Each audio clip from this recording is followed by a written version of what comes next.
நான் 30 வருஷத்தில் வந்து ராஜராஜேஸ்வரி நாடக மன்றத்தில், அடுத்ததாக எச்சூர் கம்பெனி ஒன்று 2, சிவா நாடக மன்றம் 3, அதன் பிறகு வந்து கலா நாடக மன்றம் 4, அதோட ரவி நாடக மன்றத்தில் ஒரு 17 வருஷம் ஒரே கம்பெனியில் இருந்தேன்.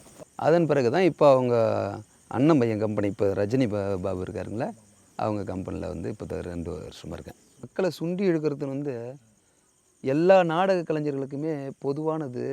மேடைக்கு போய் அவங்க நடிக்கும்போது அவங்க முதல்ல மக்களை பார்ப்பாங்க. நம்ம சொல்கிறத மக்கள் ரசிக்கிறாங்களா, அவங்களுடைய எண்ண ஓட்டம் எப்படி இருக்குது, அது அடுத்தது ஆர்வம். அவங்க வந்து நமக்கு கொடுக்குற ஆர்வம், அவங்க எந்த அளவுக்கு நமக்கு ஊக்கம் கொடுக்குறாங்களோ, எந்த அளவுக்கு நம்ம ரசிக்கிறாங்களோ நம்ம காட்சியை, அந்த அளவுக்கு தன்னை மேடைக்கு வரும்போதெல்லாம் முதல்ல அந்த மேக்கப் பண்ணுற இடம் வரலும் ஒரு ஆம்பளை தான். ஸ்டேஜியை வந்தாவே நீ என்ன கேரக்டரில் வந்திருக்குற, சீதைனா சீதை தான். அந்த நடை உடை பாவனை அதே மாதிரியே தன்னை தானே அப்படியே அது மாறிடணும். அந்த கேரக்டருக்கு ஏற்ற மாதிரி நம்மளை மாற்றிக்கணும்.